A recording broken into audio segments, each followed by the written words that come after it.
everyone, and welcome to NextGen Manufacturing Nexus. Today we're going deep, microscopic deep, into the world of CNC machining. We're going to hunt down the invisible enemies that are stopping these amazing machines from being absolutely perfect. So, first things first, let's just wrap our heads around the kind of precision we're even talking about.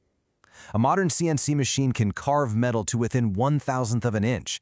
Okay, what does that even mean? It's like taking a single human hair and splitting it into 3.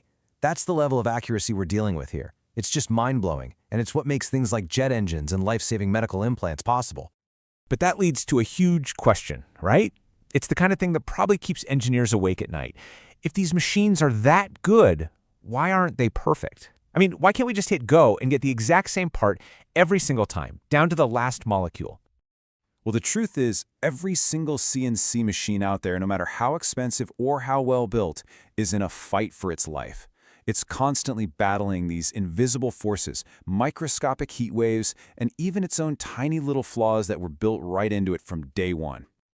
So, let's start with the machine's built-in problems. I'm talking about flaws that are there before you even plug it in. And the first enemy on our list? It's something we can call the wobble. Okay, so this wobble has a technical name. It's called spindle runout. Now, you'd think the cutting tool just spins perfectly on its axis, right? Like a perfect circle. But nope, in the real world, it's always off by a tiny, tiny amount. So instead of just spinning, it's kind of doing this little orbit. And that tiny little orbit, yeah, it can cause some massive headaches. And you can see exactly how that little error just snowballs. As a drill bit with some runout goes deeper, it starts to, well, wander is the perfect word for it. That tiny little wobble you started with on the surface, by the time you get to the bottom of the hole, it's a huge error. And if you're doing super precise work, like micro drilling, forget about it. It's a disaster. And here's the kicker. When you're drilling really small, precise holes, that little wobble can be the difference between a part that's perfect and a part that's heading straight for the scrap bin. The error can literally get as big as the feature you're trying to create. Insane. So how in the world do you fight an enemy that's literally part of the machine's DNA? Well, you can't get rid of it, so you map it. It's pretty genius, actually. Engineers use these incredibly precise sensors to basically create a digital fingerprint, an error map, of the machine, charting out every single one of its permanent flaws. And the results are just wow. Check this out. Before they used this map, the machine's error was around 5 arc minutes, which is a super tiny measurement of an angle, but still an error. But once the machine's brain had that error map, it could compensate for its own flaws in real time, and boom, the error drops to less than 1 arc minute. Nothing about the physical machine changed. The software just got a whole lot smarter. All right, so that takes care of the machine's built-in flaws. But what happens the moment we actually start making chips? Well, that's when physics shows up to the party. And our next invisible enemy is a big one. The cutting forces that can actually bend the tool. Think about it. Every single time that tool cuts into the metal pushes right back. It's just basic physics, right? And even though these cutting tools are made of super tough stuff like carbide, those forces are strong enough to make them bend and flex, even if it's just by a tiny amount. And that force isn't just one simple number, oh no. It's this complex dance of a whole bunch of different things, like how fast is the tool spinning, how deep are you cutting, how fast are you moving. You change any one of those and you totally change the forces and how much that tool is going to bend. And trust me, this is not a small problem. Researchers have pointed out that especially for those long, skinny tools you need for really detailed work, this bending or deflection is a huge deal. What you end up with isn't the shape you told the computer to make, it's the shape that the bent tool made. Big difference. So the solution for this is just so cool.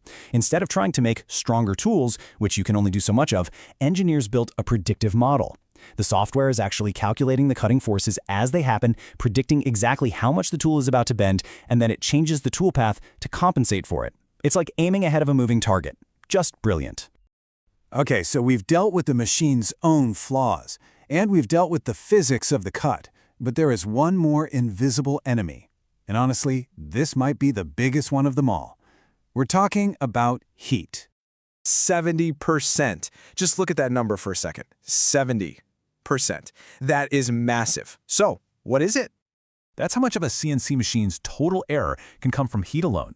Think about all the things generating heat. The spindle motor, the friction from the moving parts, the actual cutting process, All of it makes the machine's metal parts grow. And when things expand by even a microscopic amount, your whole alignment is shot. This chart just lays it all out there. Over a 2-hour job, the blue line shows the machine heating up and deforming. The error grows to over 50 microns. That's basically the width of a human hair. But look at the green line. That's with real-time thermal compensation turned on. The software is watching the temperature, predicting the growth, and correcting for it, keeping that error right down near zero. That's not just an improvement, that's a total game changer. Okay, so we've fought the machine's flaws, the physics, and the heat. We're done, right? Not quite. The last piece of this puzzle has nothing to do with the physical machine. It's all in the code, the actual program telling the machine where to go. As you can see here, how you tell the tool to move, the tool path, makes a huge difference. You've got your old school conventional path, which is kind of slow.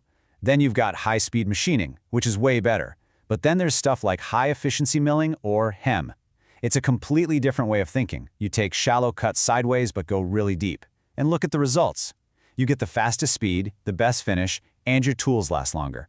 The magic is all in the programming strategy. And it gets even crazier. We can get down to a single command in the G code that changes everything.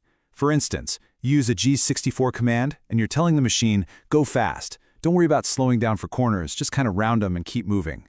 That's awesome for just hogging out material. But then you switch to a G61. Now the machine comes to a dead stop at every single corner, making them perfectly sharp. It's that constant trade-off, speed versus precision, and you control it with just one little command.